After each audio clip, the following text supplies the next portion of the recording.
네, 어제 시작됐죠. 행정안전부 전해철 장관 후보자, 또 보건복지부 권덕철 장관 후보자 인사청문회 시작으로 국회 지금 인사청문회 전국에 들어왔습니다. 그리고 오늘은 국민의힘이 낙마로 꼽은 변창흠 국토교통부 장관 후보자의 인사청문회가 진행이 되고 있습니다. 김성환의 뉴스 소다에서 이번 인사청문회에 대해서 좀 정리해 보도록 하겠습니다. KBS 제1라디오 저녁을 책임지는 시사야의 진행자입니다. 시사평론가 김성환 씨와 함께합니다. 어서 오세요. 네, 안녕하세요. 예. 과거에는 인사청문회 한다 그러면 며칠 전부터 엄청 뜨거웠었는데 네. 이번에는 주로 그러니까 만약에 인사청문회 전국 이렇게 얘기를 하면 이제 몇 분이 이제 다 같이 네. 시즌을 맞는 거 아니겠어요? 근데 거기 보면 꼭 한 사람만 주목되는 경우가 많이 있었습니다. 아무래도 야권 입장에서는 선택과 집중이 필요한 거죠. 모든 후보를 다 낙마해야 한다. 이렇게 하는 것은 장관 부로 본다 그러면 다 중요할 수 있지만 네. 예. 뭐 그렇게 하는 것은 일단 뭐 역량을 소모하는 것이기도 하고요. 예. 뭐 국민들께서도 그 부분에 대해서는 좀 납득하기 어렵다고 생각할 수 있으니까 좀 가장 문제가 있다고 생각하는 후보 한 명을 이렇게 콱 찍죠. 네. 찍어가지고 그럼 언론도 그쪽에 집중이 되고 그렇죠. 예. 그렇게 하면서 이번 인사의 어떤 그 인사가 제대로 이루어지지 못했다고 하는 점을 부각하는 그런 전략들을 보통 취하죠. 네. 그분이 이제 변창흠 후보자 아니에요 이번에. 네. 예. 지금 오전 내 진행됐잖아요. 진행됐는데요. 네. 일단 시작부터 분위기가 별로 좋지 않았습니다. 여야 의원들 간에 고성이 오가는 일이 벌어졌고요. 청문회는 계획가 됐지만 40분 동안 제대로 청문회가 진행되지 못하는 일이 벌어졌습니다. 네. 이 국민의힘 의원들은 뭐 이미 낙마시켜야 된다 이렇게 얘기를 해왔었기 때문에 청문회장 복도에서 피켓 시위를 벌였다고 해요. 네. 결혼부자가 SH공사 차장 시절에 발언한 그거를 빗대 가지고 구의역 김군의 희생을 모욕하지 마십시오. 임대 사는 사람들도 외식합니다. 네. 뭐 이런 이제 문구를 거기에 써붙였다고 하고요. 변 후보자도 사실 그런 별로 좋지 않은 여론들을 잘 알고 있죠. 그래서 이례적으로 모두 발언은 굉장히 길게 했어요. 변창흠 후보자가 네네. 예. 보통 그렇게까지 길게 하지는 않는데 예. 모두 발언에서 자신의 인생을 돌아보게 됐다. 그러면서 자신의 과거 발언과 관련해서 90도로 허리를 굽혀서 사과를 했습니다. 예. 그리고 주택시장을 안정시킬 수 있는 정책 방향에 대해서도 아주 장황하게 설명하기도 했습니다. 근데 국민의힘 의원들은 의사진행 발언 때부터 공세를 좀 시작했는데요. 네. 뭐 이제 본격적인 청문을 하기 전에 이제 그렇죠. 의사진행 발언을 신청을 하잖아요. 질의 들어가기 전에 항상 네. 의사진행 발언이 있습니다라고 시작을 하잖아요. 네, 맞아요. 김희국 의원은 인간으로서 갖춰야 할 최소한의 품격도 갖추지 못했다. 자진 사퇴와 지명 철회를 요구했고요. 예. 송석준 의원은 후보자로 지명된 뒤에 대통령 행사에 참석하고 특정 정당에 찾아가 사과를 했다. 마치 장관이 된 것 같다. 네. 뭐 이런 얘기도 했는데요. 그러자 민주당 조홍천 의원이 정쟁의 자리로 변제시키지 말라. 이렇게 맞받기도 했고요. 네네. 결국은 열린민주당 김진애 의원의 발언에서 일이 터졌습니다. 김 의원이 뭐라고 얘기했냐면요. 예. 국민의힘이 어떤 당이냐. 박덕흠 전복민 의원 등 네. 마피아를 생산한 당이다. 평균 48억 원의 재산을 보유한 당이다. 네. 이렇게 얘기를 하니까 국민의힘 의원들이 뭐 발끈했죠. 그래서 거세게 항의를 하면서 청문회장이 뭐 고성에 휩싸이는 일이 벌어졌습니다. 오전 분위기 그랬군요. 네. 그러니까 실제로 질의응답이 나온 건 거의 그렇게 없었겠네요. 길게 오갈 시간은 없었고요. 예, 일단 예. 도덕성을 집중적으로 추궁하는 그런 모습들을 보였고 청문회가 현재는 정해 상태고요. 오후 2시부터 속개할 예정입니다. 네, 15분 뒤면 이제 시작하겠군요. 오전에 좀 그래도 뭐 별로 막 고성만 오갔다고 하셨는데 주목할 만한 발언 같은 건 없었습니까?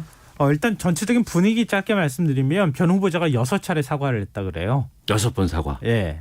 그러니까 주로 이제 자신의 발언과 관련해서 네네. 사과를 한 거예요. 그 부분은 여론도 좋지 않잖아요. 네. 구역 스크린도 사고로 숨진 김군 문제와 관련해서 마치 개인이 잘못한 것처럼 이렇게 발언한 것에 대해서는 아마 많은 분들이 공감을 못 하실 거예요. 예. 그게 아킬레스건이라고 생각했던 모양이고요. 질이 나올 때마다 사과를 했다고 합니다. 네. 그래서 죄송 청문회였다 뭐 이런 얘기도 나오는데요. 죄송 청문회. 네, 죄송 청문회. 예. 근데 정책적인 부분에서 아주 주목할 만한 발언을 했습니다. 이건 많은 분들이 관심을 가지실 것 같아서 네. 이게 민주당 박상희 의원이 서울 도심의 주택 공급 방안이 뭐가 있느냐 이렇게 물었는데요.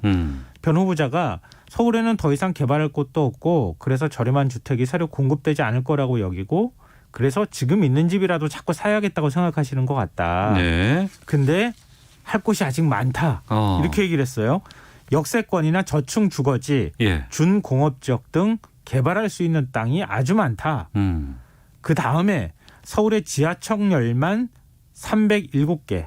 지하철역이 307개가 있다. 예. 근데요. 역세권 면적을 500m로 설정하면 예. 서울 면적의 거의 반 정도가 된다. 이렇게 얘기를 했어요. 정부가 주택 공급을 확대하기 위해서 역세권 반경을 한시적으로 지금 350m까지 넓혔거든요. 네네. 근데 이 반경을 500m까지 더 넓히겠다는 얘기입니다. 그리고 용적률도 160%에서 300% 이상까지 올리겠다는 뜻을 밝힌 겁니다. 네. 다만 개발이익 환수를 하는 방안은 사회적 합의를 거쳐야 된다고 얘기는 했지만 서울 지역이 역세권을 중심으로 한 저층 지역은 본격적인 개발이 될 가능성이 굉장히 높다는 얘기입니다. 네. 그러니까 개발이익 환수를 전제로 한 인센티브를 파격적으로 줘서 민간도 개발할 수 있도록 하겠다는 얘기니까 예. 앞으로 역세권 지역이 어떻게 부동산이 움직이는가 이것도 좀 주목해 봐야 될 것 같습니다. 그러니까 서울 도심 뭐 더 이상 뭐 개발할 데가 없다. 그렇기 때문에 지금 있는 집이라도 빨리빨리 사야 된다라는 시장의 분위기가 있었는데 네. 그게 아니고 지하철역을 주변으로 해서 여러 가지 역세권 면적을 좀 확대를 하고 거기에다가 뭐 개발 가능성, 용적률 같은 것들을 좀 이렇게 바꾸겠다고 한다 그러면 공급, 그렇죠. 도심의 공급을 늘릴 수 있는 여지가 있다. 그러니까 서울이 지금 공급이 없다는 것 때문에 그런 이제 심리적 작용도 있고 실제로 공급이 좀 부족한 측면도 있고 예. 이것 때문에 집값이 자꾸 올라가잖아요. 그런데 공급할 여지가 많다. 적극적으로 내가 공급하겠다 이런 얘기를 한 거예요. 이렇게 해버릴 경우에는 지금 집값이 계속 올라가는데 심리적인 요인이 상당 부분 위축이 될 가능성이 있지 않겠습니까? 알겠습니다. 그런 부분 주목해 봐야 될 것 같습니다. 정책적인 부분이라서 이제 갖고 오셨고요. 오후에도 또 계속 논란이 되고 할 것 같은데 그래도 지금 아무래도 그 사과 부분인 거 아닌가요? 그렇죠. 그게 제일 큰 뭐 쟁점일 것 같습니다. 네. 근데 일단 오전 청문회를 지켜본 기자들이 기사를 쓴 것들을 보면요. 그렇게 날카롭지 못하다. 야당의 질의가. 이런 얘기를 해요. 예. 그걸 보니까 그동안에 굉장히 많은 의혹이 제기된 것 같지만 실제로 쟁점이 되는 그런 의혹은 몇 개 안 될 것 같다는 얘기를 합니다. 말씀하신 막말도 있었고 그다음에 이제 지인 이제 뭐 채용 의혹. 채용 문제 예. 굉장히 여러 가지가 있었죠. 예. 그러니까 지금 말씀하신 것처럼 스크린도어 사고로 숨진 김군에 대해서 위탁받은 업체 직원이 실수로 죽은 것이다 이렇게 발언한 것 이것 외에도 네. 아파트 시세 차익, 자녀 유학비, 자동차세 상습 체납, 동문 지인 특혜 채용 예. 뭐 국민의힘이 그동안에 제기됐던 의혹이 많은데요. 이거 다 제가 말씀드려야 될지 모르겠어요. 시간상 다 말씀드리는 게 맞는지 모르겠는데 짧게 일단 하나하나씩 짧게 말씀드리면 2006년에 방배동의 나홀로 아파트 이게 사실은 빌라죠. 네. 5층이 넘어가면 빌라 그 아파트라고 하거든요. 6층짜리입니다. 예. 근데 이걸 5억 2,300만 원에 구입하면서 연끌을 해서 3억 원을 카드 대출로 받았다. 이런 겁니다. 근데 이게 시세 차익으로 얻었다 이렇게도 얘기하는데 지금 그 집에 여전히 거주 중이거든요. 아직도? 예.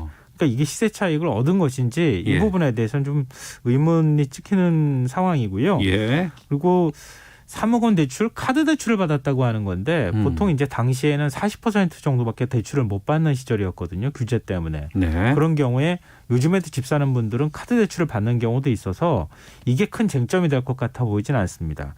장녀가 2016년 예일대 입학 과정에서 인턴 증명서를 제출을 했는데 당시 국립중앙박물관 인카문명 전시회 인턴으로 일했다고 돼 있지만 네. 실제로 응시 자격은 학사 이상 학위 소지자다. 당시 인턴은 한 명이었다. 스페인어나 영어 자료를 번역하는 봉사를 했다고 하는데 이거 인턴 증명서 조작한 거 아니냐 뭐 이런 식의 얘기가 나왔는데 네. 이것도 봉사활동을 했다고 하는 사실이 확인이 된 건데 근데 이것도 사실은 큰 쟁점이 될 것 같아 보이지는 않습니다. 자녀 유학비 의혹이 있기는 한데요. 네. 뭐 예일대하고 시카고대 석사까지 하는데 학비 1억 2천만 원가량을 사용했고 결혼 혼수 비용으로 1,100여만 원을 지원했다고 하는 게 이게 과하다고 말할 수 있겠는가. 이런 것에 대한 의문이 또 있는 상황이기도 하고요. 자동차세는요? 자동차세 상습체는 아마 많이 들어보셨을 거예요. SH공사 사장 재임 시절인 2014년 11월부터 한 3년 동안 5차례 차량 압류 통보를 받았다. 세종도 교수 시절까지 합치면 총 10차례 압류가 된 거다. 네. 뭐 세금도 왜 안 내서 차량이 압류가 되냐. 예, 뭐 예. 개인 관리 잘못한 거 아니냐 이런 지적도 있습니다. 사실 아픈 거는 이런 거죠. 어찌 예, 보면. 예. 그리고 지인과 동문 특혜 채용했다고 하는 의혹인데요. 이게 아마 제일 큰 오후에 쟁점이 될 가능성이 있어 보입니다. 네. 국민의힘 의원들이 SH공사 자료하고 서울시 감사 보고서를 근거로 이제 제기하고 있는 의혹인데요. SH 사장으로 취임한 이후에 새롭게 임명한 임직원 가운데 약 30% 18명이 소속 후보자 학교하고 직장 시민단체로 얽혀 있다. 네. 1급 이상 고위직 9명 가운데 7명이 변호보자 동문이나 지인이다. 서울시 감사위원회가 감사까지 해서 채용 과정에서 사장이 최종 합격자를 결정한 부분은 주의 조치를 주기도 했었다. 네. 이런 내용입니다. 근데 변호보자는 좀 얘기가 달라요. 전문가 채용을 위해서 2014년부터 개방형 직위제도를 도입을 했고 네. 공모심사 과정에서 노동자 위원장까지 참여를 했기 때문에 굉장히 공정하게 심사가 됐다고 얘기를 하고 있습니다. 이 부분에 대해서 이제 오후에 이제 청문회에서 뭔가 나타날 거 아니겠습니까? 네네. 어제 청문회는 어떻습니까? 어제도 역시 좀 맥 빠진 청문회였다는 얘기가 나와요. 한 방이 없었다는 평가가 있는데요. 그게 뭐 이제 언론들의 대체적인 평가입니다. 그동안에 제기됐던 의혹을 반복하는 수준이었는데 네. 전해철 행정안전부 장관 후보자에 대해서는 아무래도 친문으로 분류되는 후보잖아요. 네. 그리고 당내 3선 중진이고 선거관리 제대로 하겠느냐 이 의문을 제기하는 목소리가 제일 컸습니다. 네. 그리고 권덕철 후보자의 경우에는 2015년 메르스 사태 당시에 보건복지부 보건의료정책실장을 지냈고요. 그 당시에 정은경 질병관리본부 질병예방센터장하고 호흡을 맞춘 그런 경험도 있어요. 예. 문재인 정부 시절에 보건복지부 차관을 지금 지냈거든요. 네. 그러니까 전문성은 있는 거죠. 그러니까 다른 의혹 제기보다는 이 백신 실패, 방역 실패에 대한 추궁들이 많이 있었는데요. 네. 권 후보자는 사실이 아니다. 전 세계적인 코로나19 상황에서도 우리는 좀 상황이 양호한 편이다. 내년 11월 독감이 유행하기 전에 면역 체계를 확보하면 된다고 생각한다. 이런 얘기를 했습니다. 예. 전해철 권덕철 후보자에 대한 인사청문 보고서는 채택됐다고 하고 네. 변창흠 후보자에 대한 청문 보고서 채택은 어떻게 전망하십니까? 안 될 것 같아요. 이거는 야당에서는 아마 채택 안 하려고 할 거고요. 예. 여당은 뭐 당연히 채택하려고 할 텐데 뭐 이렇게 하면서 시간이 지나면서 자연스럽게 대통령이 임명하는 수순으로 가지 않을까 싶은데 오후 예. 청문회에서 어느 정도 설득력 있게 해명하느냐 이게 쟁점이 될 것 같습니다. 예. 5분 뒤면은 아마 청문회 재개되겠군요. 네. 알겠습니다. 여기까지 하도록 하죠. KBS 제1라디오 시사의 진행자 김성환 평론가와 함께했습니다. 고맙습니다. 네, 고맙습니다. 예, 시사본부 마치겠습니다. 내일 12시 20분에 다시 인사드리겠습니다. 오태훈이었습니다. 안녕히 계십시오.